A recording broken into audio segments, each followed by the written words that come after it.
The chamber is open and full of whispers. Before we dive in, check the link in the description if you want exclusive timelines, members-only videos you won't find on YouTube, all on our Patreon. The rear compartment of the Hogwarts Express has been locked from the inside for 43 minutes. No one has knocked.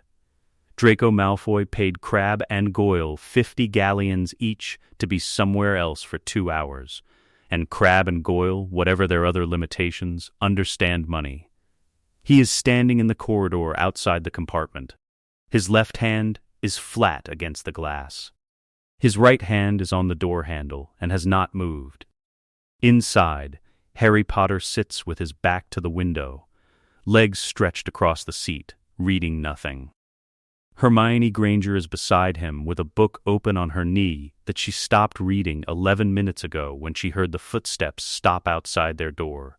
She is waiting. She does not look up. Draco has been standing here for 4 minutes and 17 seconds. He knows this because he counted. He is very good at counting things that keep him from having to think about the alternative, which is opening the door, which he is going to do, which he has to do. Because the alternative to opening this door is Christmas. Christmas is when Voldemort expects the mark. He opens the door.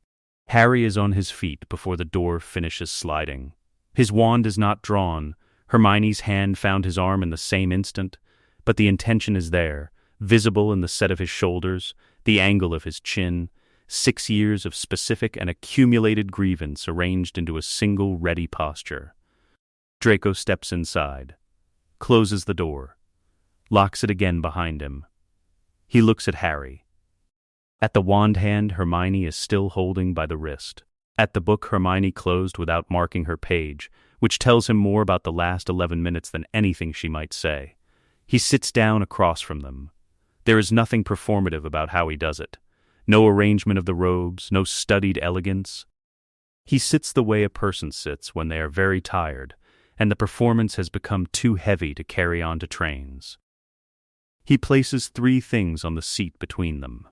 The first is a letter, sealed with no crest, the wax plain and dark.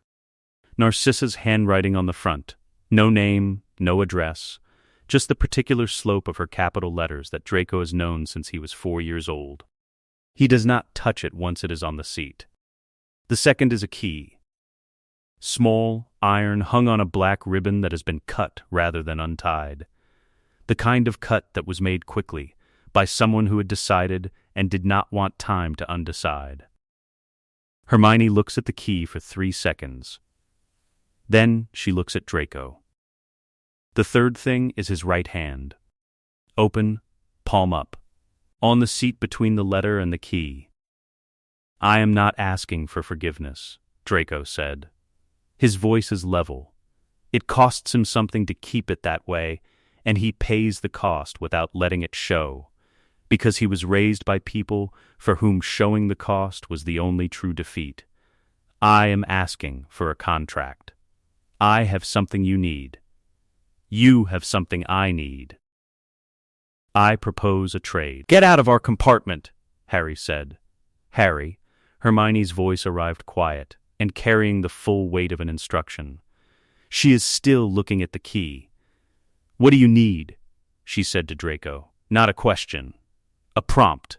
She is already working. Draco meets her eyes. This is the part he rehearsed the least, because rehearsing it required admitting it to himself. And admission has always been the hardest thing for a Malfoy to perform. "Survival," he said. "Mine, my mother's. I will give you everything I know, the Manor's intelligence, 6 months of Death Eater meeting records, names, dates, the Dark Lord's movements since June. In exchange." He stops, starts again. "When this ends, and it ends, because I refuse to spend my life being what my father wanted. I want a place in whatever comes after. Not a pardon, not a ceremony, a place. Something I built, something that's mine." The train moves through a tunnel. The compartment goes briefly dark. When the light returns, nothing has changed position. Harry is still standing. Hermione is still looking at the key. "That key," she said. Vanishing cabinet. The one at Hogwarts, in the room of requirement. I've been working on it since last year. He does not look away from her. I'm giving you the destination lock. Whatever plan I had for it dies with this conversation. You're handing over the literal entry point into Hogwarts, Hermione said. Yes, why should we believe a single word of this? Harry said. His voice is flat and certain and built from 6 years of being lied to by people who smiled while they did it. Draco looks at him. Not through him, not past him, at him, directly, in the way that people look at each other when they have stopped trying to win a room and started trying to say something real. You shouldn't, he said. That's why I'm not asking you to. He turns his palms slightly upward. The open hand. The third thing on the seat. I'm asking for a vow. The compartment goes very quiet. Not the quiet of absence, the quiet of 3 people calculating. Hermione sets her closed book on the seat beside her. She folds her hands in her lap. She is doing the thing she does when the variables have shifted faster than the existing model can accommodate. Running the new numbers, building the new architecture, deciding whether the foundation holds. She has read about unbreakable vows. She has read about them the way she has read about most things that exist at the outermost edge of magic that a reasonable person might someday need to understand. She knows the incantation. She has spoken it twice alone in her Oxford bedroom over the summer, practicing the sequence of its words without a partner and without the wand's binding weight behind them, because something in those months had felt like a door about to open, and she has never in her life been comfortable being unprepared for a door. Harry, she said, sit down. Hermione. Sit down and look at him. Not at what he's done, at what he's doing. A long moment. Harry sits. He looks at Draco Malfoy with the specific, exhausted attention of someone who has learned the hard way that the world is not divided into the people who hurt you and the people who don't. Draco does not move. He does not perform sincerity. He has nothing left to perform with. If you're lying, Harry said, you die. Yes, Draco said, that's rather the point. And if we take this to Dumbledore, then Voldemort knows within 48 hours, because Dumbledore's inner circle leaks like the hull of a burning ship, and my mother is dead before the week ends. A pause. I've had 6 months to think about who I trust with this. The list has 3 people on it. 2 of them are in this compartment. Who's the third? Hermione said. My mother. She knows I'm here. The letter sits on the seat between them. No name on the front. 12 names inside. Hermione will count them later. At the Manor Library, cross-checking each one against the archive. All 12 will be accurate. Hermione stands. The incantation requires no object, only a wand and a will, and a clear understanding of what you are binding. Give me your wand hand, she said to Harry. He looks at her for a long moment. Then he holds out his right hand. She takes it. She looks at Draco. Yours? Draco extends his right hand across the seat. His sleeve falls back from his wrist. The skin there is unmarked. Still, 4 months until Christmas. The mark is not yet there, but the expectation of it has been there since June. And the absence of it now, the clean, unmarked skin, looks almost like something has already been decided. Harry takes Draco's hand. Neither of them flinches. Neither of them looks away. Hermione raises her wand. The golden light comes slowly, the way dawn comes. Not sudden, but inevitable, wrapping their joined wrists in something that is less like fire and more like the moment before a door opens when you can already feel the air from the other side. 3 commitments, spoken into the afternoon light of a moving train. When the light fades, Harry looks at Draco Malfoy and sees, for the first time, not an enemy. A boy, standing at the same edge he has been standing at for 6 years, on the other side, having just jumped. Done, Draco said. He rolls his sleeve back down over his unmarked wrist. He reaches into his inner breast pocket and removes a folded piece of parchment. The first page of the East Wing meeting records. 6 months of dates and names in his own careful hand. He places it on the seat where his open palm had been. "Now," he said, "let me tell you about the Manor Library." 20 minutes later, at Hogsmeade Station, Crabbe finds Goyle by the luggage car, having spent an hour looking for Draco and understanding nothing about why the compartment stayed locked, or why, when he knocked twice, no one answered. What he finds instead is a small folded note tucked under the leather strap of his own trunk. 3 lines, in Draco's handwriting. The precise clipped shorthand of Malfoy status signals, the private language taught to children of the inner circle, the language that doesn't need explaining because it was designed never to require it. The arrangement has changed. Stand down. Find your own way forward. Crabbe reads it twice. Looks at Goyle. Looks back at the note. "What does it mean?" Goyle said. Crabbe folds the note, puts it in his pocket. "I don't know," he said. "He does, though." They both do. The language is perfectly clear. Draco Malfoy's 2-man personal army, assembled across 6 years of schoolyard authority and borrowed threat, has just been quietly, completely, and permanently stood down. In a single sentence. Without Draco looking up from whatever he was doing to deliver it. The Slytherin common room sits below the waterline of the Black Lake, and at night when the torches are low, the green light that filters through the underwater windows moves across the stone ceiling in slow, cold patterns that look almost like breathing. Draco Malfoy has slept in this room for 5 years. He knows the exact pitch of it at 2 a.m, when the fire has burned to coals and the only sound is the lake pressing against the glass. He knows which floorboards register footsteps and which don't.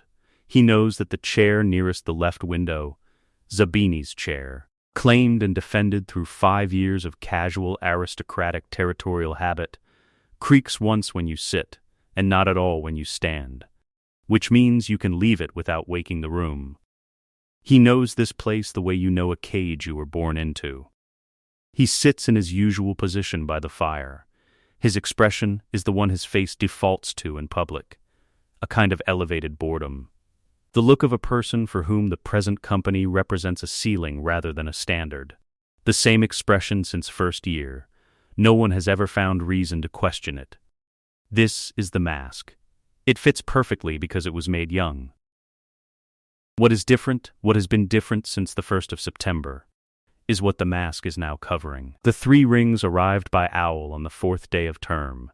Small, silver, set with flat, dark stones. Hermione's work. She had adapted the coin communication charm she designed for Dumbledore's army in 5th year into something more compact, more deniable. Draco's ring carries the Malfoy crest on its face. He has worn it every day without comment. When Pansy noticed it in the first week and asked if it was new, he told her it was a family piece. Pansy knows what family pieces look like on a Malfoy wrist. She did not ask again. When the stone warms, he presses his thumb to it in a motion that reads, to any observer, as the unconscious fidgeting of a person at rest. The message appears in text across his palm for 4 seconds, and then is gone. Restricted section confirms. No additional cabinet records in the school's property register. You're clear. He presses his thumb twice. Received.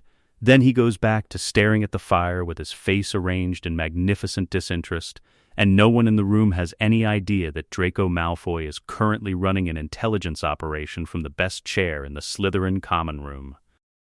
The 4th year's name is Marcus Vane. He is 15, broad-shouldered for his age. Loud in the way of boys who have recently discovered that volume can substitute for substance, and he has been louder than usual for 3 days when Draco identifies the reason. The letter Vane received from his father carries a specific phrasing in the 2nd paragraph. Draco knows the phrasing because he grew up in a house where that particular language was used at dinner.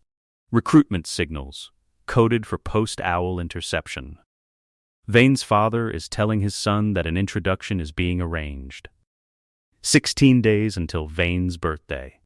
Draco sends a note through the standard Slytherin hierarchy, senior to junior, the kind of summons that requires no explanation because the structure provides one. Vane appears at the appointed alcove off the fourth-floor corridor, looking simultaneously nervous and flattered, which is exactly the combination Draco was expecting. He does not offer the boy a seat. Standing meetings are shorter and the power geometry is cleaner. "Your father writes often," Draco said. Conversational, disinterested, Vane straightens. "Yes, sir, my father wrote often," Draco said. He lets the past tense sit in the air between them without explaining it. "He wrote to me about opportunity, about alignment, about being part of something that mattered." He looks at Vane with the particular attention of someone performing a careful assessment. "Where is your father now, Vane?" A pause. The boy's father is not in Azkaban, not yet, but the shape of the question implies comparison, and the comparison the boy's mind leaps to is accurate. "He's at home," Vane said carefully. "Mine is in Azkaban," Draco said. Plain, no performance around it. He was the Dark Lord's most trusted man in Britain for 20 years. He had the manner, the seat, the influence. He had everything that alignment with the right power is supposed to provide. He straightens his cuffs, looks back at the fire. "Think carefully, Vane, about what loyalty to the Dark Lord actually produces, not in the abstract. Specifically, name 3 men who served him in the First War who are not currently dead, imprisoned, or broken." The boy opens his mouth. Closes it. "Take your time," Draco said pleasantly. He does not wait for an answer. He simply walks away, back toward the common room, at the pace of a person who has said exactly as much as he intended. 16 days later, Marcus Vane turns 16. No introduction is arranged. Blaise Zabini corners him after potions, in the corridor outside the dungeon classroom. Not aggressively, Zabini does nothing aggressively, which is one of several things Draco has always respected about him. He steps into Draco's path and stops, and the stopping is enough. "You're not going to take the mark," Zabini said. The corridor is empty. Draco chose this route because the corridor is always empty at 4:15 on Tuesdays, which is why Zabini chose it too. They are, Draco reflects briefly, very similar kinds of people operating on very similar kinds of calculation. The difference is the direction of travel. "My father wanted me to be a servant," Draco said. "I don't serve." Zabini looks at him. Dark eyes, measuring, he is performing no expression at all, which in Zabini's vocabulary means he is thinking seriously. "Who do you serve then?" "Myself," Draco said, "and the people I've chosen." There is a distinction. A long pause. The kind of pause that contains an entire argument conducted internally at speed. "The people you've chosen," Zabini repeated. Draco meets his eyes and says nothing further, because nothing further is required. The implication is available for collection if Zabini wants it. Zabini walks away. He does not report the conversation to anyone. No additional scrutiny. No shift in the common room's social weather. No owls from parents. He takes the conversation and puts it somewhere private, which is exactly what Draco expected and needed. By the end of the month, 4 seventh years have stopped being present when Death Eater matters are discussed in the common room. They do not leave dramatically. They simply develop prior engagements, library requirements, sudden absorbing interests in the view from the astronomy corridor. Subtle, clean, the kind of absence that doesn't register as a pattern unless you are already looking for one. Draco is already looking for one. He notes it. He does not acknowledge it. He lets it accumulate. Pansy finds him in the library. Not the main library, the alcove off the charms section where he is taken to working in the evenings, close enough to the restricted section's ward boundary that certain useful vibrations in the air tell him when the wards are being queried. She sits across from him without asking. She has been doing this since second year. It is one of the few social habits Draco has never corrected, because Pansy, for all the performance she wraps around herself, is not stupid, and not stupid people who choose proximity are worth tracking. She looks at him for a long moment. Her expression is not the one she uses publicly. The pretty, decorative certainty of a girl who has decided that adjacency to power is the same as having it. This is a different expression. Stripped back, almost frightened. "You're going to get us all killed," she said. Draco sets his quill down. He looks at her, not through her, not past her, with an expression she has never seen on his face in 5 years of sitting beside him. Not contempt. Not the familiar warm condescension of a person who has already categorized you. Something that takes her a moment to identify because she has never been on the receiving end of it from him. "Regard, Pansy," he said. "You are smarter than you have let yourself be." She stares at him. "Stop performing," he said, "and start thinking. They are not the same activity, and you have been treating them as if they are since first year." He slides a small piece of paper across the table. A date. A time. A room in the Manor's East Wing that she has visited once, at a Christmas party in third year, and would not know how to find again without instruction.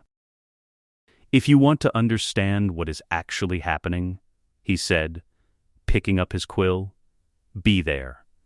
He goes back to his work. The paper sits on the table between them. Pansy Parkinson looks at it for a long moment, long enough that the candle between them drops a 1/4 inch. Then she picks it up, folds it once, puts it in her pocket. She will be there. The restricted section smells different from the rest of the library. Most people assume this is metaphorical. The weight of dark knowledge, the atmosphere of forbidden things. Hermione identified it in third year as a combination of specific preservative compounds used on pre-medieval parchment, the residue of containment charms applied to books that would otherwise move, and the particular staleness of air in a room that most people are afraid to breathe deeply in. She breathes deeply in it now. It helps her think. The table she has claimed is in the far corner, where 2 shelves meet at an angle that creates a natural alcove.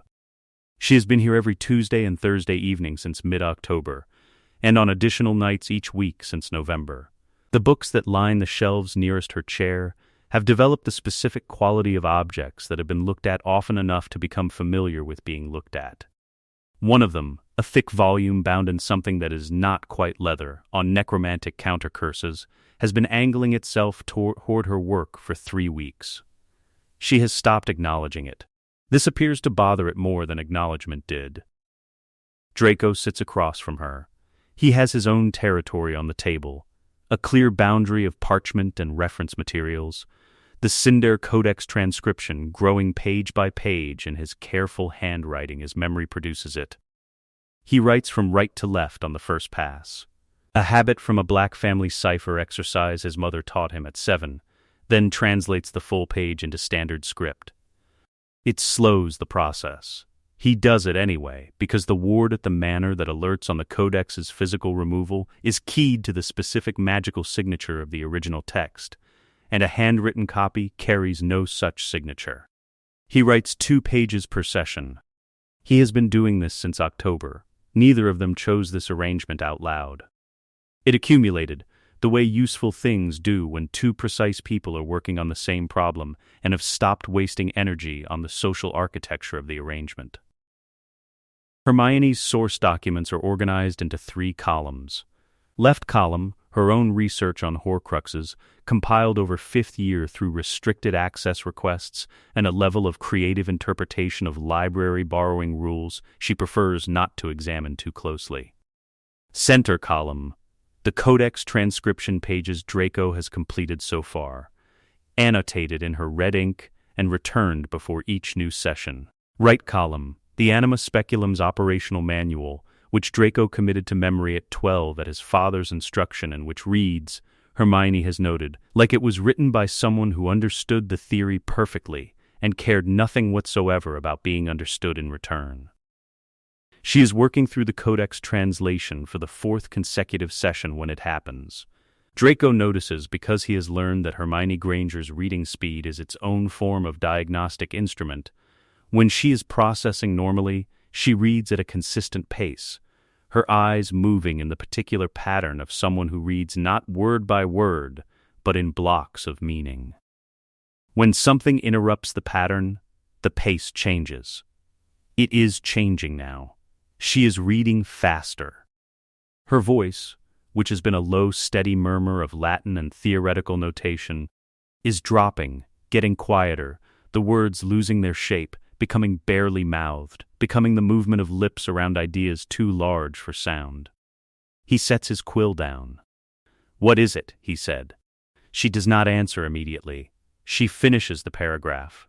Then she goes back and reads it again, which she almost never does, because rereading implies the first pass failed to capture something, and the first pass almost never fails. The codex, she said, doesn't only explain how Horcruxes are made. She looks up. Her eyes have the specific quality they get when the model has just shifted, and the new model is large enough to be disorienting. Bright and very still, the look of someone standing at the edge of something that has no clear bottom. It explains how they fail. She speaks for 11 minutes without stopping. Draco does not interrupt. He does not take notes. The information is going directly into the part of his mind where things that change everything are stored, and it will be there when he needs it, intact. Because this is the kind of information you do not misremember. The resonance principle, as the Codex terms it, is this: a Horcrux does not simply cease to exist when it is destroyed. The fragment of soul it contains is not annihilated. It is released, violently, incompletely, and in its release it sends a pulse backward along the connection that links it to the source. The source being Tom Riddle's central, original, increasingly diminished soul. One pulse is survivable. Ignorable, the source registers it the way a body registers a single blow, pain, disruption, recovery, but multiple pulses, delivered in rapid sequence, do not allow for recovery. They accumulate. Each one finds the tethering magic that anchors the remaining fragments slightly weaker than the last pulse found it. The anchors loosen. The fragments become unstable. The web that has sustained Voldemort's immortality across 7 points of contact begins, under sufficient resonance pressure, to unravel from within. This is the cascade. The timing matters, Hermione said. She is speaking at the pace she uses when she is editing thought into language in real time, when the idea is moving faster than words can carry it. The Codex says the pulses need to compound before the source can adapt. If you destroy Horcruxes slowly, 1 per year, the way Dumbledore has been working, the source has time to stabilize between pulses. Reinforce the remaining anchors. Compensate for the loss. But if you destroy them quickly enough, the source can't compensate, Draco said. The source tears itself apart from the resonance. She presses her thumb to the margin of the page, marking the specific passage. Each destroyed fragment makes every remaining fragment more vulnerable. Not linearly. Geometrically, the restricted section is very quiet around them. Even the necromantic counter-curse's volume has gone still. She closes the Codex, opens it again to the same page, reads the same passage a 3rd time, with the specific attention of someone checking a calculation they want to be wrong. She is not wrong. Draco, she said. The use of his given name without title, or hesitation, which has been happening since early November and which neither of them has acknowledged. The Codex describes a human soul anchor. It uses the term involuntary vessel, a living host in whom a soul fragment has lodged without ritual preparation, without the anchor object's protective enchantments, without any of the standard Horcrux containment work. She stops. The description is exact. The symptoms are exact. The resonance behavior of the fragment is exact. He is already there. He got there 4 sentences before she arrived. Harry, he said. Yes, the word drops into the alcove and stays there. And the resonance cascade, Draco said slowly. If the fragment in Harry is subject to the same cascade mechanics as the object-bound fragments, it weakens in the same way. Each destroyed Horcrux sends a pulse. The object-bound fragments and the involuntary vessel receive the pulse simultaneously. She laces her fingers together on the table, does not look away from him. But the involuntary vessel isn't a dead object. It's a living magical system. A living magical system with its own extraordinary resonance capacity. The pulse doesn't just weaken the fragment. The living system absorbs it, processes it, amplifies it back through the network. She pauses. Harry doesn't become more vulnerable with each Horcrux destroyed. He becomes stronger. The fragments aren't leaking from Riddle's soul into the network. They're leaking back toward it. Toward the living piece. The silence after this is a different kind of silence from the one before it. It has weight. It rearranges things. Draco speaks first. Does Harry know? I don't think so. She is very precise about the phrasing. Not no. I don't think so. Because Hermione Granger does not claim certainty she has not verified. Dumbledore knows. Everything about the last 2 years, the urgency, the private lessons, the way he has been racing through the Horcrux research, points to a man working toward a conclusion he has already reached. And the conclusion is that Harry has to walk into it willingly. Yes, another silence. The candles in the alcove are burning low. Neither of them moves to address this. He won't have to, Draco said. It is not comfort. It is not reassurance. It is stated in the tone he uses for things that have been decided. The flat declarative of a person who has identified an outcome and is now working backward from it to the method. We don't know that yet, Hermione said. We will find out. He pulls his inheritance law text toward him, opens it to a fresh page. The scratch of his quill resuming is the loudest sound in the room. Tell me everything you know about soul theory. Fragment stabilization specifically. The Codex has 3 passages I haven't been able to translate cleanly.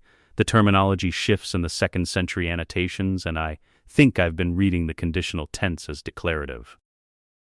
You have been, Hermione said. It changes the meaning of the 4th clause entirely. I thought so. He does not look up from the page. Start there. She starts there. The candles burn lower. Outside the library's high windows, the November dark presses against the glass. Inside the restricted section, in an alcove that smells of old preservation charms and the specific staleness of air that frightened people don't breathe deeply, 2 16-year-olds work through the architecture of a problem that has defeated everyone who came before them. The necromantic counter-curses volume lurches suddenly off its shelf, 3 feet of aggressive parchment aimed directly at Draco's left elbow. He does not look up. Not today, he said, in the tone of mild aristocratic reproof that expects immediate compliance because immediate compliance has always been the reasonable response to that tone. He replaces the book with one hand. His eyes do not leave the page. The book goes back. Hermione watches this happen. She makes a note in the margin of her parchment, not about the Codex, not about the resonance cascade, a single line in her smallest handwriting that she will not show him. He belongs in this section in a way I don't. That is precisely why we need him here. She underlines it once. Then, she goes back to work. The snow started at 4 in the afternoon and has not stopped. By 11 o'clock it lies 8 inches deep across the manor grounds, undisturbed except for a single set of footprints that begins at the apparition point near the east gate and ends at the entrance courtyard's stone flags, where the heat of old ward work keeps the surface clear. The footprints are measured, evenly spaced. The walk of someone who has decided and is not hurrying, because hurrying implies doubt. Draco stands in the entrance courtyard with a document in his hand. He is not wearing his outer robe. The cold is considerable, and he is ignoring it in the specific way of a person who has allocated all available attention to something else and has none left for physical discomfort. His breath fogs in the dark. The manor rises behind its gates in front of him, every window lit, the great halls light gold and warm against the winter sky, the sound of voices carrying faintly through stone that is 4 feet thick and has been standing for 6 centuries. The document was filed with the Wizengamote's property registry at 11 o'clock this morning. Narcissa's solicitor, a small, precise man named Crathwood, who has represented Malfoy interests for 30 years, and who owes the Malfoy archive a favor significant enough that Narcissa needed only to name it once, delivered it in person. The filing is witnessed, countersigned, magically sealed. It cannot be undone. The transfer of lordship names Draco Lucius Malfoy as Lord of Malfoy Manor. All subsidiary properties, all registered wards, all contents therein, effective at midnight on the winter solstice, per the founding charter's solstice provision, buried in 6th century Latin in the archive's lowest drawer, which Draco found in January and has been waiting 11 months to use. He found it while Hermione was reading the Codex for the first time. He did not mention it until he needed it. This is, he has come to understand, a fundamentally Malfoy trait that the current circumstances have allowed him to deploy for the first time in a direction that doesn't make him feel like his father. The document in his hand is his copy. He does not need it for what happens at midnight. He brought it because holding it keeps his hand steady. Inside the Great Hall, Voldemort is speaking. He does this often at these meetings. The extended monologue is performance of dominance, the room required to hold perfect stillness while the words accumulate. Draco has sat through 14 such monologues. He knows the cadence, the particular rhythm of a brilliant mind that has stopped requiring feedback because it stopped trusting any feedback that wasn't agreement. Tonight's subject is the Ministry's timeline. Specific dates, specific names, specific positions to be filled when the current occupants are removed. It is detailed and precise and delivered in the tone of a man describing something that has already happened. Bellatrix is at his right hand. She is watching the Dark Lord with the expression she always wears in his presence. A devotion so complete it has consumed every other feature of her face, leaving something that functions as a person but has the temperature of a religious object. Lucius Malfoy sits at the far end of the table. He came out of Azkaban in October, 2 months ago, and has not fully returned from it.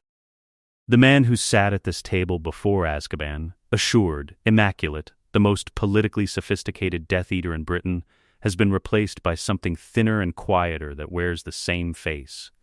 He still straightens when Voldemort looks at him. The straightening is the saddest thing in the room. Narcissa is not at the table. Narcissa is serving. She moves between the kitchen and the hall with the composed efficiency of a woman performing a role she has performed at these gatherings for 18 months. Her face is the face she was trained to wear in public, pleasant, contained, revealing nothing. Her hands do not shake. Her hands have not shaken since the morning Crathwood filed the paperwork, because certainty, she told Draco once, is its own kind of warmth. She sets the teapot down on the sideboard. She excuses herself to check on the kitchens. She does not return to the Great Hall. At midnight, every enchanted surface in Malfoy Manor illuminates simultaneously, not explosively, not with the dramatic crack of combat magic. The light comes the way the wards have always moved when they shift, from the foundations upward, through 6 centuries of blood-primed stone, a deep architectural recognition that has no interest in spectacle. The crest above the Great Hall's fireplace, the Malfoy arms, snake and eagle, carved into stone in 1347, rotates a quarter turn. The motion of a lock accepting the correct key. Above every door in the manor, in the lintel stone, new text inscribes itself. Not cut, grown, the letters forming the way ice forms on glass, following the grain of something already present in the material. Lord D.L. Malfoy, Solstice, 1996. The wards take 4 seconds to complete the recognition sequence. Then, they move. It begins as pressure, not pain. The Malfoy blood wards are not combat magic, they are property magic, and property magic does not argue or attack. It simply defines. and what the newly defined wards of Malfoy Manor are in the process of defining, with the patient absolute certainty of stone that has held a boundary for 600 years, is who belongs here. Every person in the Great Hall feels it simultaneously. The sensation begins at the floor, a wrongness rising through the soles of feet and the legs of chairs, a sense of the ground becoming subtly, fundamentally inhospitable. It builds upward. It does not rush. Voldemort stops speaking mid-sentence. He has felt many things in his long and violent life. He has felt the pull of death and the burn of his own dark magic and the particular cold of a soul deliberately fractured. He has never felt property magic reject him, because he has never been in a space he did not control. He looks down at his left arm. The dark mark, the mark that contains a trace of his own distributed magic. The signature that the new Lord's Ward Revision has designated as the specific intrusion pattern to be refused is registering the ward's attention. It feels, for the first time in the mark's existence, like a target rather than a brand. The pressure becomes urgency. The urgency becomes compulsion. Bellatrix makes a sound, not a word.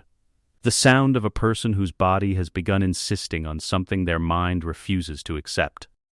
The compulsion does not negotiate. It is 6 centuries of accumulated blood right operating at the instruction of its recognized lord, and it has no mechanism for appeal. The Dark Lord of Wizarding Britain, the most feared magical force in living memory, is being asked to leave by the walls. The walls are not impressed by his reputation. The walls predate it by 540 years. They are removed. Not apparition. Apparition is a choice. This is not a choice.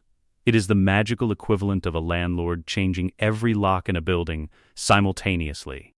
Except the landlord is the building, and the building has opinions. 31 people appear in the snow of the Wiltshire countryside, 60 yards beyond the manor's outer gate, in various states of interrupted activity. A Death Eater who had been lifting a wine glass is still holding it. The wine does not spill. The wards were precise about what they returned. They stand in the snow in a ragged dispersal, robes askew, the high hall's warmth already leaving their skin. Voldemort stands at the center of them. He turns, looks at the manor. The building is dark now, the great hall's light extinguished when its occupants left, the candles no longer needed. But in the upper left wing, in the window that has belonged to the same room since a Malfoy heir claimed it in childhood and the household magic has recognized it as such ever since, a single candle is lit. A figure, barely visible at this distance, at the window. Not looking at them, looking at something on the table. Working, the outer gates are wrought iron, 18 feet high, set with the Malfoy crest at the center point where the two halves meet. They have opened for every Malfoy lord since the gates were installed in 1601. Lucius reaches them first. He reaches for the gate.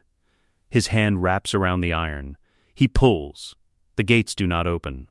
He pulls again, and the not opening has a quality to it that is worse than resistance. It is indifference. The absolute disregard of something that has already made its decision and has no interest in reconsidering it. On the right-hand gatepost, at eye level, in the same fresh silver script that has appeared above every door inside the manor, 2 lines. Malfoy Manor recognizes its lord. You are not he.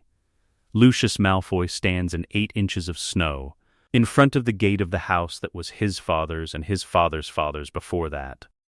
The house where he was born and where he expected to die in the fullness of a time he assumed he controlled, and reads his own dispossession in silver letters on a gatepost that does not care how long his family has stood here. It only cares who the wards say stands here now. Behind him, somewhere in the dispersed crowd of 30 Death Eaters adjusting to the cold and to the particular humiliation of having been removed from a building by its architecture, Voldemort has not spoken. He is looking at the candle in the upper window. The candle does not move. Harry Potter has never walked through a front door that was expecting him. not the Dursleys' door, which he entered and exited by tolerance rather than welcome. Not the Hogwarts entrance, grand and indifferent in the way of institutions that have processed 10,000 students and retain no particular impression of any of them. Not the Burrows' door, which was warm and genuine and belonged to someone else's family in a way that Harry felt as gratitude rather than a rival. The front door of Malfoy Manor opens before he reaches it, not by a person, by the wards. The same wards that expelled 30 Death Eaters into the snow 4 days ago have registered his approach from the apparition point and have made a decision about it. The decision is expressed as two 12-foot oak doors swinging inward on hinges that make no sound. Because the hinges are 400 years old and have been maintained with the consistency of things that are expected to last. Harry stops on the top step, looks at the open door, looks at Hedwig on his shoulder, who has been on his shoulder since the apparition point because she refused the traveling cage, and he has learned to choose his arguments. Hedwig steps from his shoulder to the door's iron handle with the air of a creature who has already assessed the situation and found it acceptable. Harry walks through. The entrance hall is larger than the Great Hall at Hogwarts and colder, and lit entirely by wall-mounted torches that burn without flickering. The floor is white marble. The ceiling is painted, though what it depicts is obscured by height and shadow.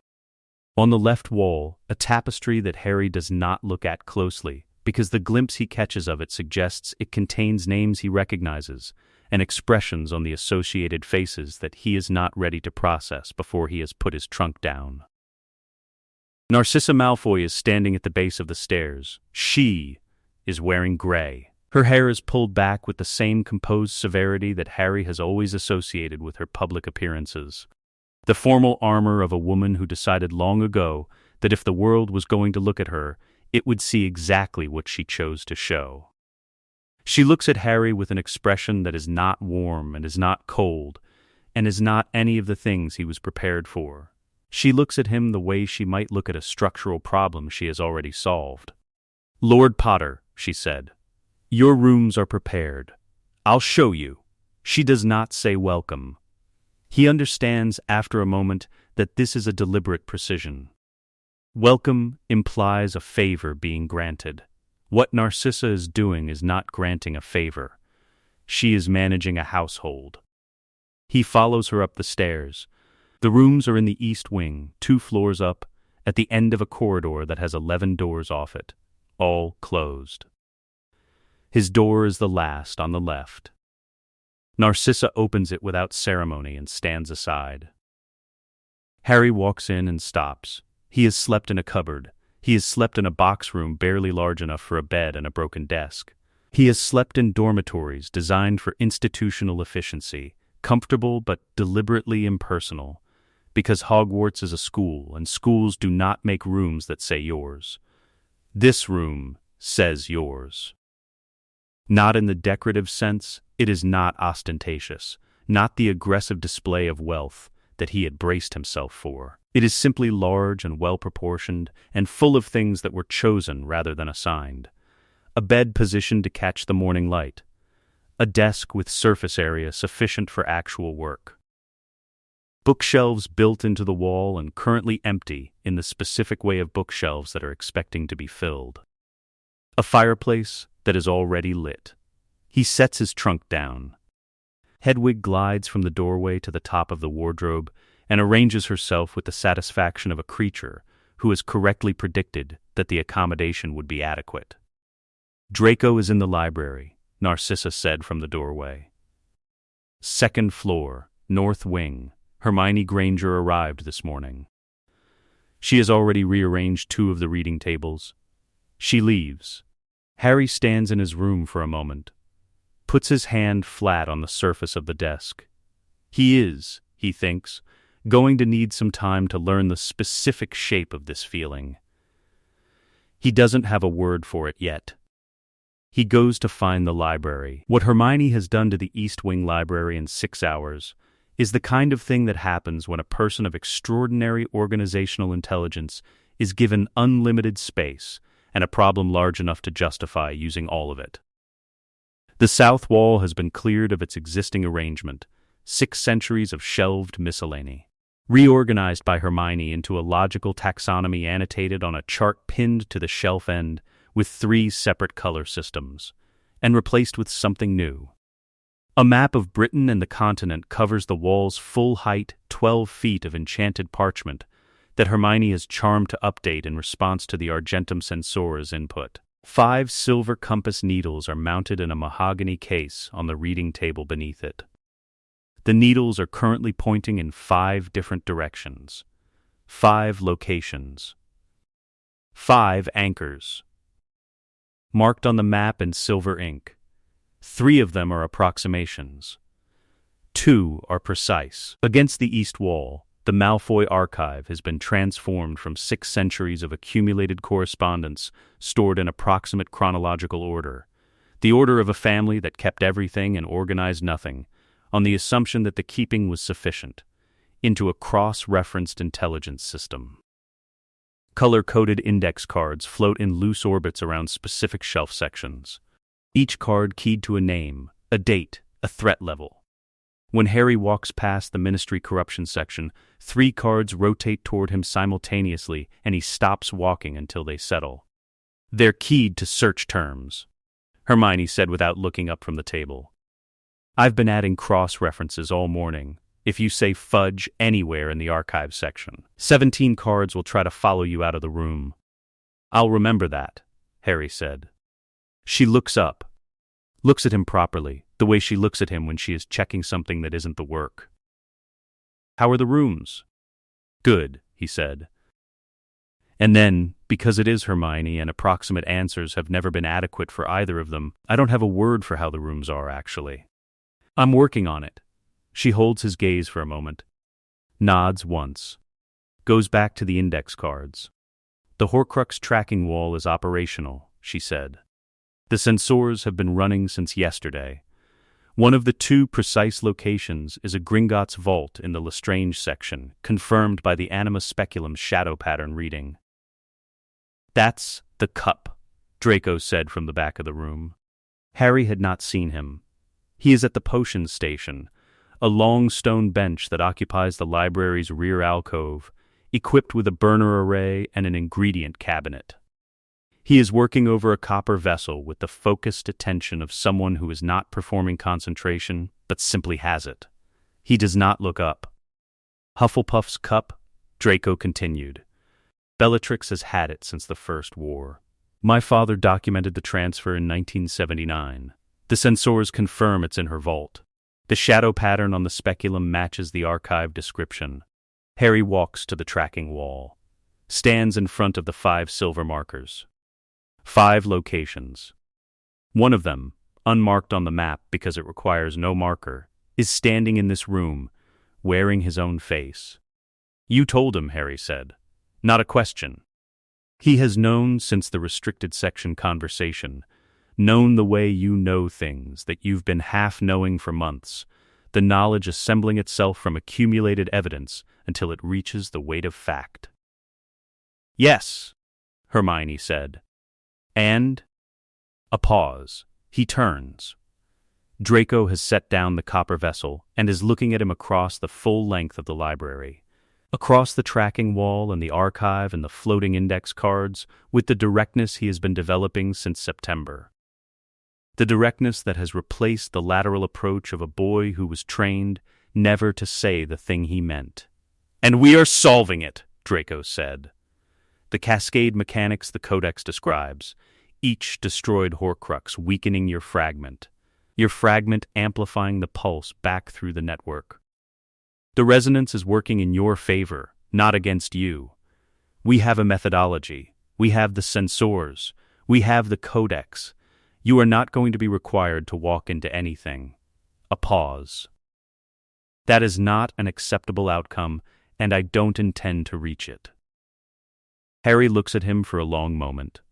Then he turns back to the tracking wall. Where do we start? Harry said. Hermione is already pointing at the map. 3 days after Harry's arrival, he finds a ceremonial mask in the drawing room's mantelpiece case, carries it to the dueling gallery, and spends 45 minutes being extremely thorough. He uses every counter curse he knows. He invents 2 new applications of finite incantatem in the process. By the end, what remains of the mask would not be identifiable as having been a mask. He tells Draco at dinner. Draco is quiet for a moment, in the way of someone revising a plan around a variable they hadn't accounted for.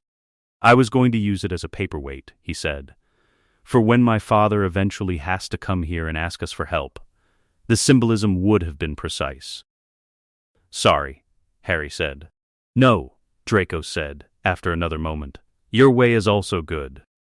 He goes back to his dinner. Across the table, Narcissa refills the water glasses without comment. The manor's torches burn at the same height they have maintained for 6 centuries, steady and indifferent and perfectly illuminating a table at which, for the first time in the history of this house, the people sitting down to eat have chosen each other. The gates open after 40 seconds. Snape stands at the apparition point and watches them do it, and the 40 seconds is long enough to be a judgment and short enough to be a conditional acceptance. And he files both facts away with the precision of a man who has spent 30 years reading the subtext of doors. He came because his intelligence network has told him enough in the last 6 weeks to require verification in person. Specifically, Malfoy Manor expelled its Death Eater occupants on the winter solstice. A 16-year-old boy is now its lord. And Harry Potter has been in residence since the 26th of December. These 3 facts, taken separately, are each remarkable. Taken together, they constitute something that Snape has not encountered in 30 years of being adjacent to extraordinary events. A genuine variable. He walks up the drive. The front door opens before he reaches the top step. No one behind it. The wards again. He goes in. He finds them by following the light. He stands in the East Wing library doorway for 30 seconds and registers the tracking wall, 5 silver compass needles on a mapped continent, enchanted parchment updating in real time, the index cards orbiting the archive shelves, Hermione's cross-referencing system, identifiable from the color-coding logic, which follows the same taxonomy as her 5th-year defense notes. The potions station at the rear of the room, Draco's work, the ingredient arrangement following the logic of use frequency rather than category, and Harry Potter and Draco Malfoy at the central table, both reading, 3 feet apart. This last detail requires the longest processing. Hermione Granger is at the tracking wall with a quill between her teeth. She is the one who notices him first. She straightens. The quill comes out of her teeth. She does not flinch, which he notes. "Professor Snape," Hermione said. Harry is on his feet. The instinct is the same one Snape has been watching for 6 years, the reaching, the readiness, but he does not reach for his wand. He has learned something then about channeling that instinct into assessment rather than reaction. "What are you doing here?" Harry said. "Evaluating," Snape said, "whether I have been given a reason to be useful." He walks into the room without asking permission. Permission is a social mechanism for people who are uncertain of their welcome. He moves to the tracking wall first, studies the 5 markers and the sensor's needle configuration for 90 seconds without speaking, then moves to the central table. He picks up the codex transcription, turns to page 12, reads the 4th clause of the 2nd century annotation, sets it down. "There are 3 translation errors," he said. The conditional tense in the 4th clause has been read as declarative throughout. It changes the meaning of the timing requirement. "I identified that 2 weeks ago," Hermione said from the tracking wall. "We've been working from the corrected reading since." Snape looks at her. She meets his gaze with the composure of someone who is not performing composure. He moves to the potion station. The resonance dampener that Draco has been building occupies the copper vessel array at the station's center. Snape examines it with the specific attention of a potions master reviewing work, not the broad assessment of a visitor taking in a room, but the sequential examination of a craftsman identifying process from result. He checks the base compound, the layering sequence, the ratio markers on the measuring instruments. He is quiet for long enough that the quality of the quiet changes. The base requires dragon blood, he said, not salamander. The difference in magical conductivity at this temperature is not marginal. I know, Draco said from his chair. I've been unable to source dragon blood through standard channels without creating a record. The ratio is also wrong. By a factor of 3. I know that as well. Snape sets down the measuring instrument, turns, looks at Draco with an expression that Draco has been trying to read for 6 years and has only recently developed the context to interpret correctly. It is not contempt. It has never been contempt, or not primarily. It is the expression of a man who expects precision from the people he considers worth expecting it from, and who responds to its absence with something closer to frustration than disdain. "Show me the rest of it," Snape said. Harry and Hermione leave them alone. Hermione's decision, communicated by the specific way she picks up 2 books and tilts her head toward the corridor. In the library, Draco pushes his potions notes across the table. Snape sits. He reads with the focused speed of someone who reads technically rather than sequentially. His face does not change while he reads. It very rarely does. "You understand what you are attempting," Snape said. "It is not a question." "A dampener that cushions the resonance pulse on the living vessel's end," Draco said. "Each destroyed Horcrux sends the cascade through the network. The dampener intercepts the pulse before it reaches Harry. Lets the cascade affect the remaining object-bound fragments without the living fragment destabilizing. The theoretical basis is sound," Snape said. "The execution has 3 points of failure." He picks up the quill from Draco's side of the table and begins annotating. "Here, here, and here. The third is the most significant. At the current ratio, the dampener will absorb the pulse correctly for the first 2 destructions, and fail on the third, because the cumulative resonance exceeds the base compound's capacity." Draco leans forward, studies the annotations. "The dragon blood increases the capacity," he said. "Significantly, and the ratio adjustment addresses the absorption ceiling. You have been working without a potions master." "Yes, that ends today." He does not phrase it as an offer. "I will need to know everything you know. The full scope of the Codex findings, the cascade mechanics, the tracking wall's current intelligence." A pause. "And what Granger found about the boy." Draco meets his eyes. 6 years of complicated history in the meeting. The idol worship of early childhood, the complicated performance of favoritism that Snape deployed and Draco received, and neither of them has ever fully accounted for. The gradual realization across the last 18 months that the man across the table is something more precise and less comfortable than a patron, a peer. The first one Draco has had, who is also an adult. "Everything," Draco said, "on condition that you tell us everything you know about Dumbledore's plan. The full plan. What he knows about Harry, and what he intends to do with that knowledge."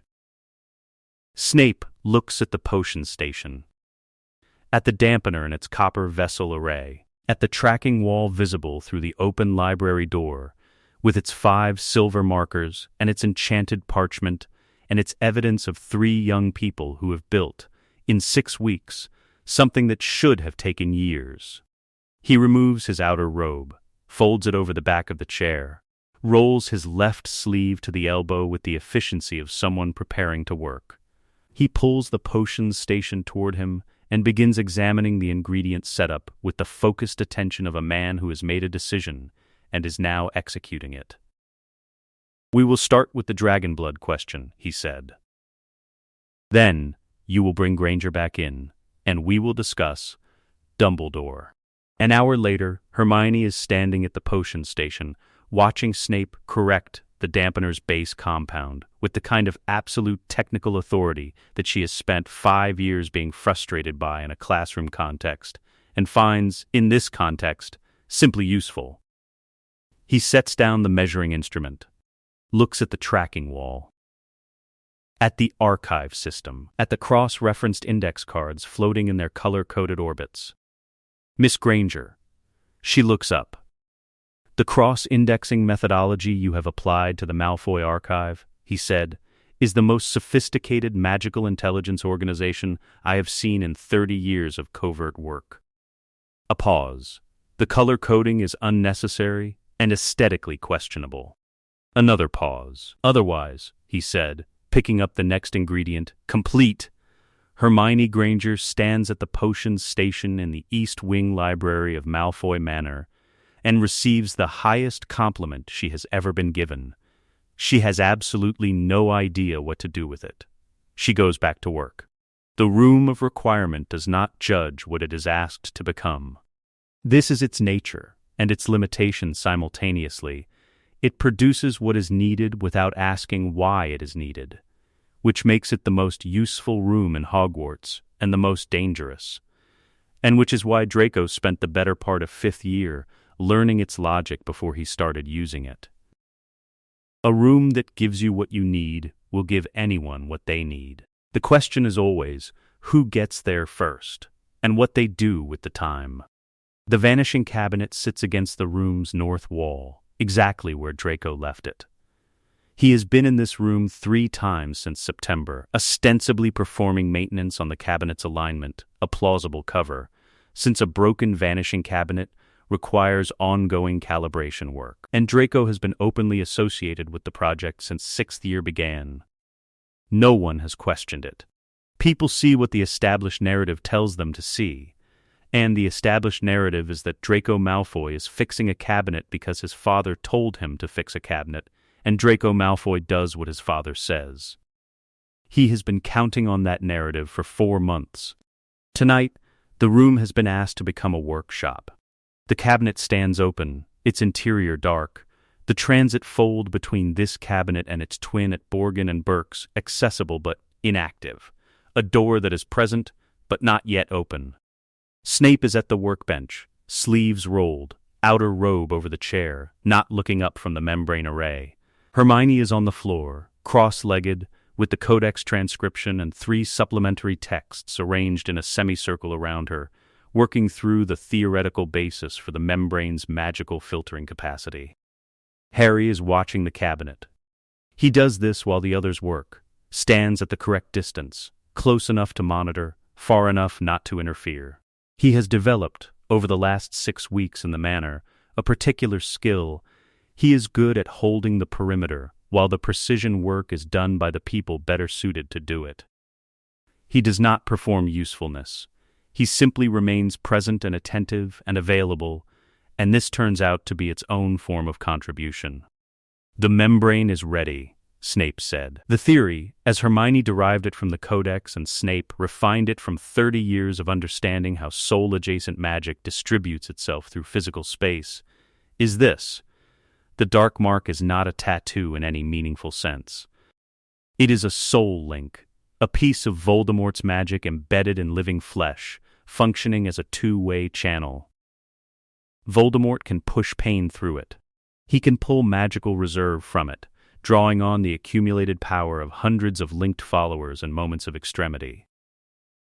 The mark on each Death Eater's arm is less a brand than a tap, and Voldemort is always, in some minimal sense, at the other end of it.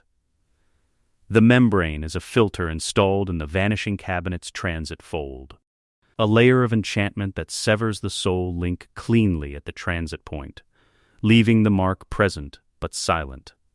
What passes through the membrane in the other direction, backward through the cabinet, through the Edinburgh transit cabinet that Snape has modified to function as a collector, is the severed link magic itself. Voldemort's distributed reserve, accumulated from hundreds of followers over years, now separated from its source. Hermione spent 3 weeks on the theoretical basis for this. The week she spent determining it was possible was the most intellectually sustained she has experienced. The 2 weeks she spent determining how to do it without killing the Death Eaters walking through the cabinet were harder, and she is not entirely certain she would have managed the second part without Snape's understanding of where the soul link magic sits in relation to the mark's physical anchor. If the ratio is wrong, she said, the night they finalized the membrane. We sever the link and pull the mark's physical anchor out through the cabinet along with it. The mark is embedded in living tissue. That would, yes, Snape said. It would. The ratio is not wrong. She trusted this because Snape's ratios are never wrong, and because the alternative to trusting it was not sleeping, and she needed to sleep. Voldemort sends 3 Death Eaters through the cabinet as a test run, per the intelligence Narcissa extracted from a dinner conversation in the second week of January. The Dark Lord's timeline for the Hogwarts entry point has been moved forward. 3 mid-rank Death Eaters, chosen for their expendability. They emerge in the Room of Requirement. The room has been asked to become an empty stone corridor, which is what they expect to find. One of them, Draco, monitoring from behind a disillusionment charm in the room's far corner, identifies him as Travers, checks the dark mark on his forearm. The mark is there, intact, visually, the serpent and skull in green-black ink, exactly as it was when he walked into the cabinet at Borgin and Burke's. What is not there is the channel. The two-way connection has been cleanly separated at the transit point. The mark is present the way a scar is present, permanent, physical, but no longer connected to anything living on the other end. Travers registers nothing unusual. The severance of a connection you have never consciously felt is not perceptible as an absence. They check the route, confirm the cabinet's functionality, and disapparate. In the Manners Potion cellar, the containment vessel fills. Draco carries it upstairs. A glass vessel, stoppered with a wax seal, the glass dark with what is inside. Approximately 1/40th of Voldemort's distributed magical reserve, stripped from 3 Death Eaters in transit and collected without any of them noticing. It looks, in the lamplight of the East Wing Library, like ink suspended in water. Moving slowly. Without direction. Harry looks at it for a long time. "Is that his?" he said. "A piece of what he distributed," Draco said. "He'll feel it eventually. The channel from those 3 will be quiet. No signal, no feedback. He'll notice the silence before he understands it." He sets the vessel on the table with the care of someone handling something that is both valuable and fundamentally wrong. But not in time. "You know what Hermione found." "About me," Harry said. "The library's very quiet. Outside the north windows, the February grounds are dark and still." Draco sets the vessel down. He does not look away from it immediately. He looks at it for a moment, the slow movement of Voldemort's stripped reserve in its glass container, with the expression of a person who has processed a piece of information completely enough to have reached the other side of it. Then he looks at Harry. "Yes," he said, and we are solving it. The directness is complete now, unqualified. That is what we do. We identify the problem, we build the methodology, we solve it. You will not have to die. I will not allow it. Not because of the vow." A pause. "Because that is not an acceptable outcome, and I made a decision in September about acceptable outcomes." Harry looks at him, looks at the vessel, looks back. He does not have a response that is adequate to what has just been said, which is its own kind of answer. Narcissa's intelligence report arrives at breakfast 2 days later. The report is 3 paragraphs. The second describes Voldemort's examination of Travers's dark mark, which lasted 40 minutes.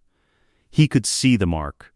He could not identify the nature of the disruption. The third describes Bellatrix Lestrange being summoned to account for the silence.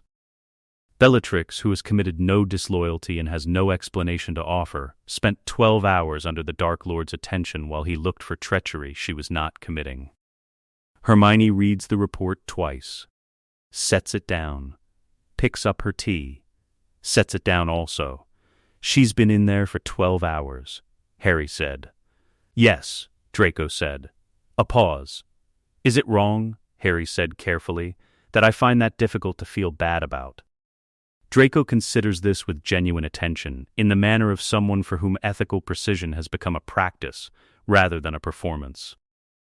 Bellatrix Lestrange, he said, tortured 2 people into permanent psychological damage for sport, and has spent 30 years being proud of it. No, it is not wrong. They finish breakfast. She begins mapping immediately. The Wizengamot chamber has not changed in 400 years, and Draco arrives at 8:45 wearing full Malfoy formal robes, with the black family signet ring on his right hand, Narcissa's ring, passed to him the evening before across the manor's dinner table without ceremony. He is 17 years old. He looks like he has been doing this for 30 years. The chamber fills around him. Full attendance, emergency sessions compel it, and Draco invoked the House of Black's emergency floor right 3 weeks ago. He sits in the House of Black's seat, which has not been occupied in this chamber since Sirius's imprisonment in 1981, and sits in it like it was made for him, because, under the terms of the Regency arrangement that Harry formalized in writing the week after arriving at the manor, the delegation of the Black Seat's parliamentary prerogatives to Draco's custody, in the specific legal form that the Wizengamot's archive recognizes, it was. Harry is in the visitors' gallery. Hermione is beside him. They are not here officially. The political strategy placed Draco alone in the chamber for this session, on the grounds that a 17-year-old lord presenting 3 simultaneous motions is remarkable, and a 17-year-old lord presenting 3 simultaneous motions while accompanied by Harry Potter is a spectacle, and spectacles invite the wrong kind of attention. The session opens. At the chamber's head, Albus Dumbledore, chief warlock of the Wizengamot, the position he has held for decades, calls the chamber to order. He looks at Draco with an expression that contains several things simultaneously: recognition of what is being attempted, the complicated regard of a man who has been strategizing around the same problem and has just found an unexpected piece on the board, and something that functions as cautious approval without quite being permission. "Lord Malfoy," Dumbledore said, with the particular precision of someone who is reserving full judgment pending evidence, "you have the floor." Draco invokes the House of Black's ancient parliamentary prerogative, 15 minutes of uninterrupted address, and then he speaks. He does not raise his voice. He does not perform urgency. He presents the first motion, the censure of Dolores Umbridge, with complete factual specificity, in chronological order, without a single adjective that cannot be supported by the documentation distributed simultaneously to every member of the chamber. 41 pages. Sworn testimony. Extracted memory evidence in sealed vials. The illegal use of dementors against a minor. The blood quill for student punishment. The conspiracy to obstruct accurate intelligence regarding Voldemort's return. He is 11 minutes into the 15 when Dolores Umbridge stands from the chamber's administrative section, senior undersecretary, a position that grants observation rights, but not floor rights. In a pink cardigan that has the quality of armor worn by someone who has never been successfully attacked. The Wizengamot's magical warden moves from his station at the chamber's left wall. The provision is clear. A member of the administrative staff who disrupts a floor address during a formally invoked ancient privilege is subject to immediate removal for the duration of the session. Draco does not look at her. He continues speaking, at the same volume, in the same register, as though the rearrangement of a piece of furniture at the room's periphery is not a thing that requires acknowledgement from the room's center. Umbridge is escorted from the chamber. The door closes. Draco moves to the motion's evidentiary summary without pause. In the visitors' gallery, Harry watches this happen. He looks at Hermione. She is making a small note in the margin of her copy. The second motion, the formal conduct review of former Minister Cornelius Fudge, is presented in 20 minutes.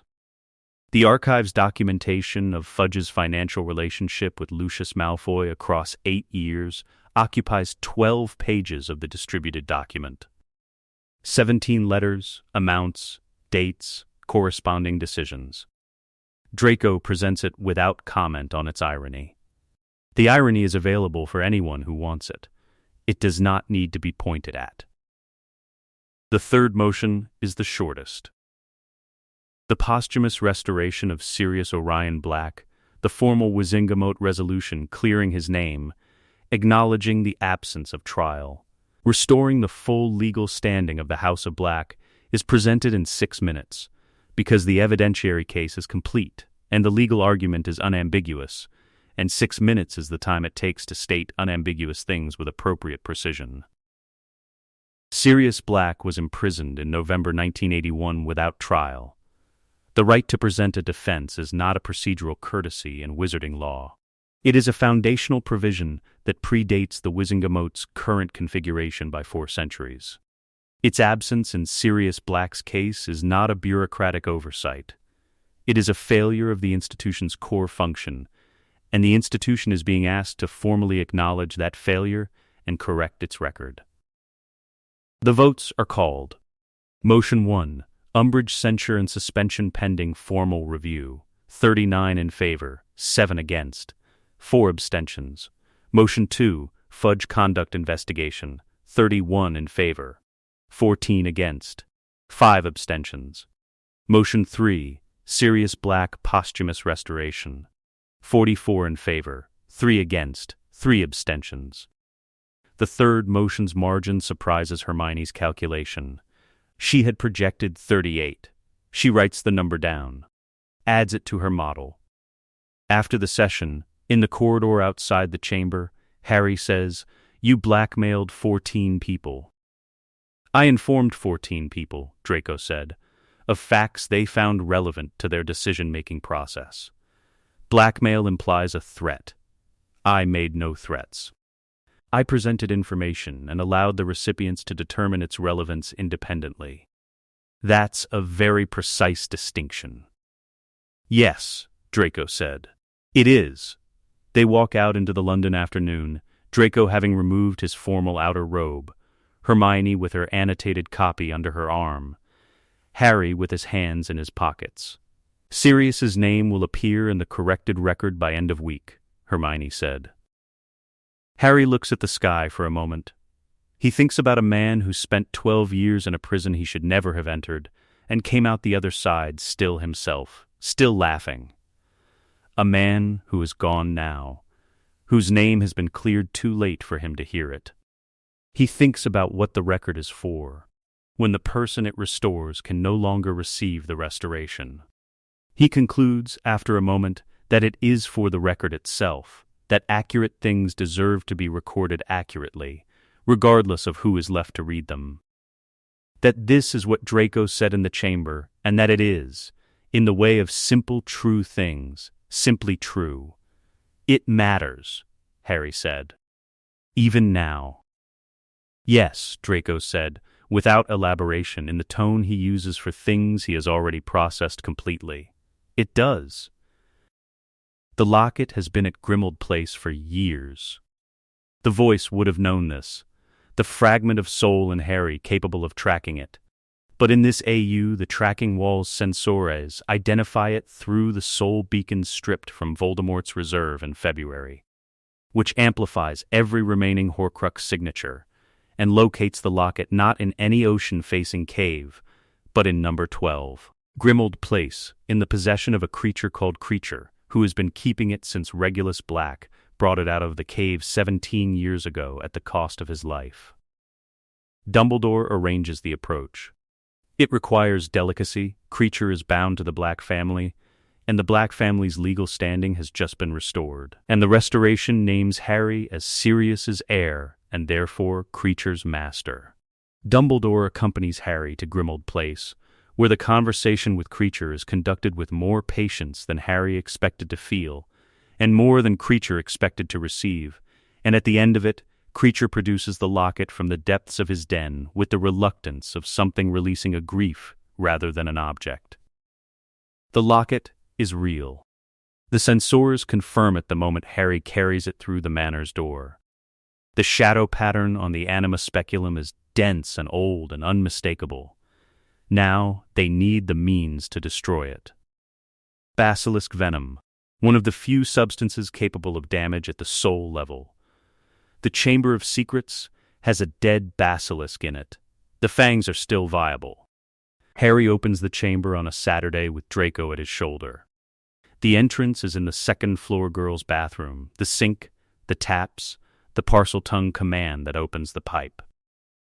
Draco watches Harry speak to it with the expression of someone witnessing a capability that defies every framework they were raised with, and filing it into the category of things that simply are without requiring a framework.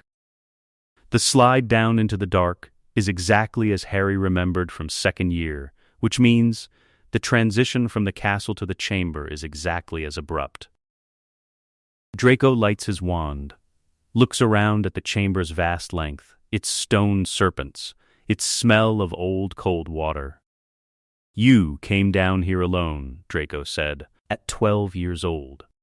12, Harry said. Yes, Draco absorbs this. The architecture is genuinely impressive, he said, after a moment, in the tone of someone who has decided that this is the most useful observation available and is making it. The basilisk is enormous in depth and preserved in the chamber's specific cold. Hermione extracts 2 fangs with the decisive practicality of someone who has made peace with the task in advance. She insisted on doing it herself, on the grounds that she is the one who knows precisely which angle of extraction preserves the venom channel intact. And she is correct, and nobody argues with her. She wraps the fangs in dragonhide cloth and puts them in her bag. They go back up into the castle with the means to destroy what needs destroying, and Draco says nothing else about the chamber until they are back in the manor library that evening, at which point he looks at Harry across the length of the table and says, "Thank you for opening it." Harry looks at him for a moment. "You'd have found another way," Harry said. "Eventually," Draco said, "but your way was faster." He goes back to his notes. The library holds them both in the steady warmth of fires that do not need tending, and outside the Wiltshire grounds are dark and quiet, and the work continues. The locket screams in a register that exists below sound. Not audibly, the frequency registers in the chest rather than the ears, the way the diary screamed in second year. A vibration that belongs to something fundamental being unmade rather than something physical being broken. Hermione drives the basilisk fang through the gold with the directness she has been developing since September. The directness of a person who has stopped asking permission for things she has already determined are correct. And the shadow pattern on the anima speculum fractures across its surface in the 4-second sequence and then is gone. Then the dampener activates. The resonance pulse, which, without the dampener, would have hit Harry's scar with the force of a fragment recognizing its network, is intercepted at the point of exit. Cushioned, redirected through the dampener's dragon blood base, which absorbs the pulse's raw force and converts it into the attenuated signal the Codex describes as resonance without rupture. Enough to register in the network, enough to begin the cascade mechanics, not enough to destabilize the living fragment before the triad is ready to address it. Harry touches his scar. It is warm, not painful. He registers this with the attention of someone who has been monitoring the sensation for months and knows what each variation means. 1 down, he said. On the tracking wall at the manor, 4 seconds after the locket's destruction, the first silver marker turns gold. Narcissa is in the library reviewing correspondence when the marker shifts, and she looks at it for a moment with the expression she wears when something she planned for has proceeded as planned, not surprise, not relief, but the specific satisfaction of a person whose calculation was correct. She goes back to her correspondence. The goblin who escorts Draco to the Lestrange vault is named Sharpclaw, and Sharpclaw has been a Gringotts auditor for 63 years, and has escorted lords of ancient houses through these corridors for every variety of legal claim, inheritance dispute, and asset inventory that the wizarding world's aristocracy can generate. He has not escorted one quite like this. The Wizengamot letter is in perfect order. Draco's documentation is in perfect order. The black signet ring on Draco's right hand is in perfect order. Sharpclaw escorts him because the documentation is correct, and Gringotts does not care whose side anyone is on. It cares about correct documentation. The Lestrange Vault's door opens on a room that smells of old magic and older money. Draco walks in. The Anima Speculum pendant, miniaturized to the size of a coin against his sternum on a short chain, begins its work immediately. The shadow pattern registers in 3 seconds. Dense, old, something that has been locked in a small space for a long time and has hardened around its own edges. The cup is on a shelf at eye level. Gold, badger engraved. Old enough that the gold has developed the specific patina of objects that have been in the same location for decades without being touched. Draco reaches into his inner breast pocket and removes the basilisk fang. Sharpclaw, standing at the vault's entrance with his hands folded behind his back, looks at the fang. Looks at Draco. His expression does not change, because Sharpclaw's expression has not changed for 63 years of professional auditing.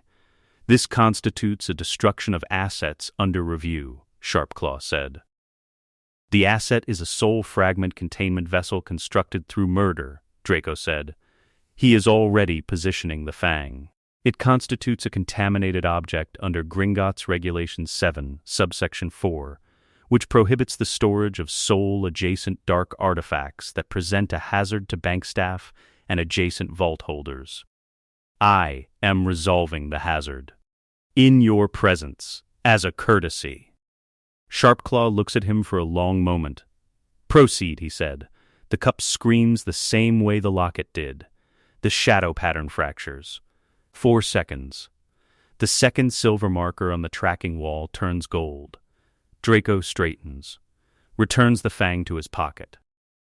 Looks at Sharpclaw, who is looking at the destroyed cup with the expression of a professional who has just witnessed something that will require 3 additional forms and has already begun mentally drafting the first one. I'll need a receipt, Draco said.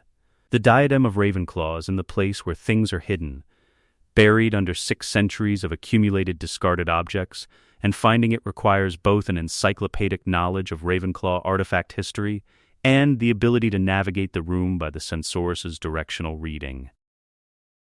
It takes 4 hours. The room in this configuration is vast and disorienting and full of things that catch the eye and pull the attention, and maintaining Censorus focus while walking requires the specific discipline of not looking at anything except the needle.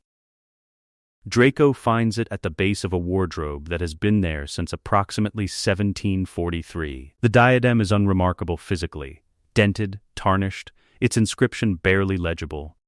Its shadow pattern on the pendant is the most complex of the 3, the fragment's edges irregular in a way that Hermione says indicates a violent original anchoring. She destroys it herself. This was not planned, but when Draco holds it out, and she takes it, and the fang is in her other hand, the decision is simply made, and she makes it with the directness that has become, over these months, simply how she moves through things that need doing. The third marker turns gold. That evening, Snape removes the diagnostic charm from Harry's scar and sits back in his chair with the results on the parchment in front of him, and does not speak for 30 seconds. The fragment is at 31% of its original density, he said. 3 destructions from the Triad, plus the diary destroyed in Harry's second year and the ring destroyed by Dumbledore the previous summer. 5 Horcruxes gone. The cascade has been compounding with each one, finding the remaining fragments progressively weaker, the network's architecture increasingly unable to compensate. The Codex's projections suggested 34% at this stage, Hermione said, looking at her notes. We're ahead of the model. The Edinburgh cabinet modification accelerated the Soul Beacon's effect, Snape said. The distributed reserve we stripped has been functioning as an amplifier in the cascade. Each pulse is carrying the beacon's signal as well as the resonance. The effect compounds. Harry is looking at the tracking wall. 3 gold markers from the Triad's work. 2 gold from Dumbledore's prior destructions. 1 silver, Nagini, which the censors placed somewhere on the continent, moving on the map with the specific irregularity of something that is alive. 6 down, he said. 1 to go. The silver marker for Nagini drifts slowly across the mapped parchment. Present, alive, waiting. Hermione is already writing the methodology for what comes next. The outer ward alarm activates in the deep of the night. It does not make a sound. Sound is for alarms that need to wake a household. This alarm was designed by Hermione to do something more precise. It warms the 3 silver rings simultaneously, a sustained heat rather than the brief pulse of a message. The specific sensation they agreed in the design session would mean now, not later. Harry is dressed and in the corridor in 90 seconds. Hermione's door opens at the same moment as her wand already in hand, the anima speculum pendant around her neck, a warded case under her arm that she has kept packed, because Hermione does not wait for events to require preparation, when preparation can precede events. Draco is not in his room. He is in the library, standing at the tracking wall. The censores have gone to maximum deflection simultaneously. All 5 needles pinned in the same direction, the direction of the manor's south grounds. A concentration of dark magic approaching the outer ward boundary that the compass array was not designed to measure because nothing in the design session suggested it would need to. Voldemort does not read like a Horcrux. He reads like what he is, a man who has been accumulating and fracturing and reconstructing dark magical power for 50 years. Whose residual signature is so dense that the censors are not detecting him so much as registering that the instruments have reached their limit. He knows, Harry said. He's known for 3 weeks, Draco said. The pattern of the Horcrux destructions was identifiable by December. He's been calculating. He is looking at the south wall's windows, which show nothing but dark grounds and the distant tree line. He came himself because he's determined this is the operational center, and because he has decided that direct action is faster than another attempt to infiltrate or subvert. He is not wrong about either of those things. He is wrong about what he'll find when he gets here. The outer ward alarm shifts from sustained heat to intermittent pulse. He has reached the estate boundary. Snape appears in the library doorway with his outer robe already on, and a secondary containment vessel under his arm. Prepared 6 weeks ago and stored in the potions cellar in the specific way of contingencies that Snape prepares without being asked, because 30 years of covert work has made him constitutionally incapable of operating without redundancy. The confundus field is active, he said. The outer wards engaged automatically on boundary contact. He has his inner circle with him. I count 7 distinct magical signatures from the Censor's secondary readings. He looks at Draco. Bellatrix is among them. Draco does not respond to this immediately. He holds it for a moment with the stillness of someone absorbing a variable that requires its own category of processing. I'll take the inner corridor, he said. The approach from the south entrance to the ballroom runs through the portrait gallery. She'll use it, she knows the house. You are not her equal in direct combat, Snape said. Not cruelty. Operational accuracy. I don't need to be, Draco said. I need to be her obstacle for long enough. He looks at Harry, then at Hermione. The look contains nothing performative, no dramatics, no farewell register. It is the look of someone confirming a plan that has already been made and is now being executed. The ballroom array needs 20 minutes from initiation to full activation. I know how long she takes to get from the south entrance to the portrait gallery. The timing is adequate. Draco, Harry started. The timing is adequate, Draco said again, in the tone that means the variable has been assessed and the assessment is complete. He picks up his wand from the table. Go. Draco is waiting in the portrait gallery when Bellatrix comes through the south entrance at speed, wand already drawn. He is standing at the corridor's midpoint, between the portrait of the 4th Lord Malfoy and the portrait of his great-great-grandmother. The Muggle-born woman whose journal is currently in the East Wing Library, and he is not performing anything. Not calm, not threat, not the aristocratic composure that has been his public register since first year. He is simply there, present and decided. Bellatrix stops when she sees him. She looks at him the way she has always looked at him. The assessment of a black-born witch examining a family member for signs of adequate devotion. She has always found him lacking in this assessment. She has always been right, though not for the reasons she identified. "Traitor," she said. "Aunt Bellatrix," he said. She does not move immediately. She is looking at her nephew and trying to locate the version of him she has always known. The frightened boy performing adequacy, and she cannot find it in the person standing in the portrait gallery. "You tortured my mother's cousin into madness," Draco said. "Not an accusation. A record." The flat delivery of a fact being placed into evidence. Sirius Black was a blood traitor. He was also a Black. He was also someone whose mind you destroyed because your master told you to, and you have spent 30 years being proud of it. I will not follow a master who destroys what is mine. She hits him with everything she has. He is not her equal. He said so himself, and Snape confirmed it, and the duel's first 40 seconds demonstrate it with brutal clarity. She is faster, stronger, more creative in dark combat than anything the Hogwarts curriculum or the Manor's dueling gallery has produced in him yet. What he is standing. He takes the hits that cannot be deflected, and deflects the ones that can, and gives no ground, because the corridor has a specific length, and every second he stays upright is a second the ballroom array is extending toward full activation. He bleeds from his shoulder at the 7-minute mark, and acknowledges it by adjusting his wand grip and continuing. The ballroom is ready when Voldemort enters through its main doors.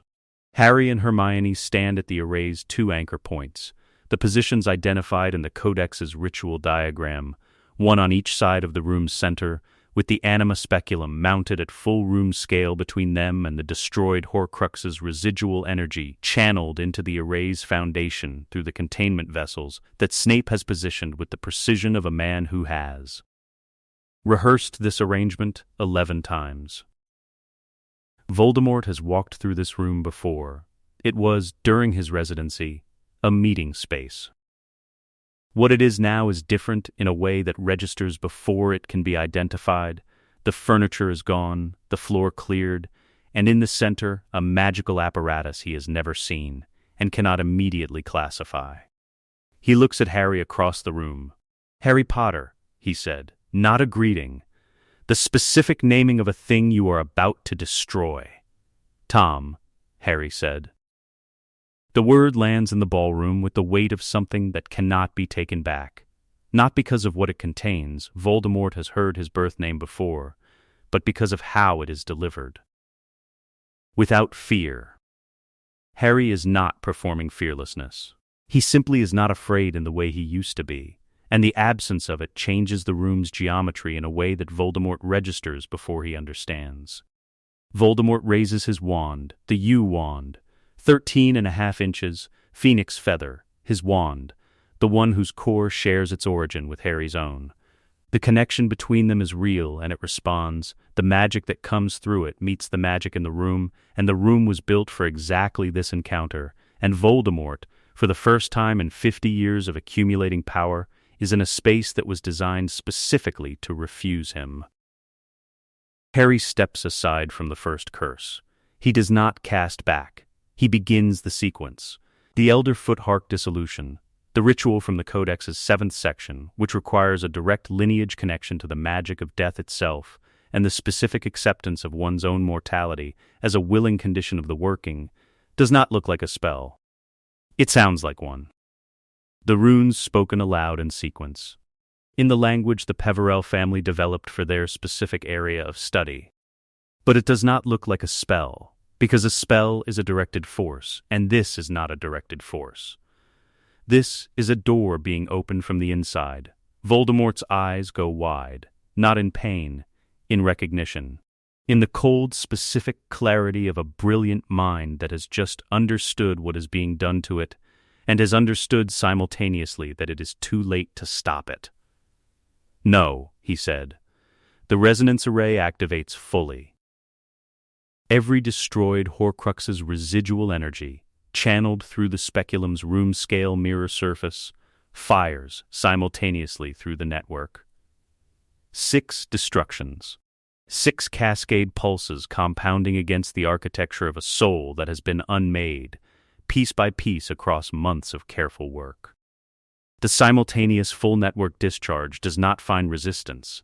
It finds the remnant structure of something that has nothing left to hold with. The mist that emerges from Tom Riddle is not dark. It is simply thin. The fragment of a thing that was once a man, that chose over 50 years to become something that cannot sustain itself without anchors that no longer exist. It does not rage. It does not threaten. It disperses. Tom Riddle, born 1926, falls in the ballroom of Malfoy Manor, and the falling is the most mortal thing he has done in 50 years, and he does it alone. Draco walks into the ballroom 11 minutes later with a gash across his shoulder and blood on his wand hand, and Bellatrix contained behind a ward wall in the portrait gallery corridor, held by 3 runes he inscribed on the floor in his own blood when the shoulder wound maid continued dueling at full capacity impractical. He looks at the room. At the anima speculum, its surface clear. At the containment vessels, empty. At Harry, who is on his knees on the ballroom floor because the dissolution sequence cost him something significant, and he is in the process of determining whether he has the reserves to stand. At Hermione, who is beside Harry with her hand on his shoulder, and her other hand running the diagnostic grid across his scar. She looks up, meets Draco's eyes. "Clean," she said. Draco leans against the ballroom doorframe. The shoulder wound is telling him things he is temporarily declining to act on. "We solved you," he said to the empty room. Quietly, the way you close a book when you have finished it. Not triumph, completion, the specific satisfaction of a problem that has been worked through to its correct conclusion by the people who were going to work it through, in the time that was available, with the tools that they built themselves. Harry gets to his feet. The 3 of them stand in the cleared ballroom at 3:45 in the morning, and outside the February grounds are cold and still, and the wards hold, and the fires do not need tending. In the East Wing Library, not long after dawn, the Malfoy archive sits reorganized into a cross-referenced intelligence system that has served its primary purpose and will spend the next years serving others. The tracking wall holds its markers, 5 gold. 1 cleared entirely where the living fragment's signature is simply gone, resolved into the clean magical baseline of a 17-year-old who is sitting at the central table with both hands flat on the wood and his eyes open and his scar warm and painless and his. Hermione is beside him. She is not reading. She is doing the thing she does when she is letting something be real rather than keeping it at the distance of data, sitting with it, measuring its actual weight against the projected weight she carried through the months of working toward it. Draco comes in from the corridor. He has had his shoulder attended to by Snape with the brisk efficiency of a man who regards wounds as administrative problems to be processed rather than dramatic events to be marked, and he is moving carefully, but moving. He sits in his chair at the table. He looks at the tracking wall. He looks at Harry. He looks at Hermione. "What do we do now?" Harry said. Draco considers this with the seriousness he applies to everything now, the performance of carelessness having been set aside somewhere in October along with the lateral speech patterns and the reflexive condescension. "The founders built Hogwarts," he said. 4 people, 4 different ideas about what magic was for, 1 institutional structure. The structure outlasted all of them. It outlasted their disagreements, Slytherin's departure, wars, the statute of secrecy. Hogwarts persists because it is structural rather than personal. He looks at Harry, then at Hermione, with the expression that still costs him something to maintain in their direction. The full sincerity of it. The absence of the protective irony that used to stand between his face and what he actually meant. What we built is the first thing in Wizarding Britain since the founders that is not founded on fear or hierarchy. It operates on competence and trust. Those are not sentimental values. They are the only values that produce durable institutions. The founders had 4, Harry said. They failed to agree on the fundamental question of who deserved to learn magic, Draco said. We've already answered that question. Harry looks at Hermione. She has looked up from the table. Have we, Harry said. Not doubt, genuine inquiry. The question of someone who wants to hear the answer said aloud. In this room, by these people. Hermione looks at him for a moment. Then she looks at Draco. Then she looks around the library, at the tracking wall, and the archive system, and the potion station, and the founding journal of a Muggle-born woman who built the Malfoy political methodology in 1743, and whose portrait is in the East Gallery, and who Draco has been talking to for 2 months. You are sitting in a room with Draco Malfoy, she said, and the question doesn't feel like a question anymore. Yes, we have. The fire does not need tending. Outside the library's north windows, the February dark is beginning to lift at its edges, the specific gray of a winter morning that is not yet dawn and not quite night, the hour that belongs to neither and therefore belongs to itself. Harry looks at the wall. He thinks about a cupboard under some stairs, and a train platform at 5 a.m, and a ring that resized itself on a 16-year-old's finger, and a door that opened before he reached it, and fires that do not need tending. He thinks about what it means to have built something rather than been built into something. We have 3, he said, and we've already solved the problem they couldn't. Draco picks up his tea. It has gone cold. He drinks it anyway, in the manner of someone for whom the temperature of the tea is not currently the most relevant variable in the room. Don't tell Dumbledore we said that, he said. Harry laughs. It is a real laugh, uncomplicated. The kind that comes from somewhere that hasn't been accessed in a long time and finds, on arrival, that the room it enters is warmer than expected. Across the table, Hermione opens the journal of a Muggle-born woman who built a dynasty's methodology in 1743, and is finding, in the margin annotations, the same color-coding logic she developed independently in the present year. She does not find this surprising. She finds it, in the precise and unperformed way of someone who has learned to name things correctly, exactly right. Outside, the gates stand open. They have stood open since the morning after the solstice, because the new Lord of the Manor reviewed the gate's operational purpose and determined that a gate which exists to exclude has a different function from a gate which exists to define, and definition does not require closure. On the right-hand gatepost, in place of what was there before, Hermione chose the inscription from 3 options on the grounds that legibility at distance is the correct criterion for words meant to be read by people arriving rather than people leaving. Beside the Malfoy crest, the snake and eagle, the 6th century statement of a family that chose position over almost everything else and paid eventually the cost of that choice. 3 words in clean modern script. All magic welcome. The dawn comes in from the east across the Wiltshire grounds. The wards hold, as they have held for 6 centuries, tended now by different hands toward different ends. The world outside the gate is complicated and unfinished and full of work that has already begun, and the people who will do it are in a library watching the last of the night recede, and the fires do not need tending, and the gates are open. Let us know what you'd like to see next. The end.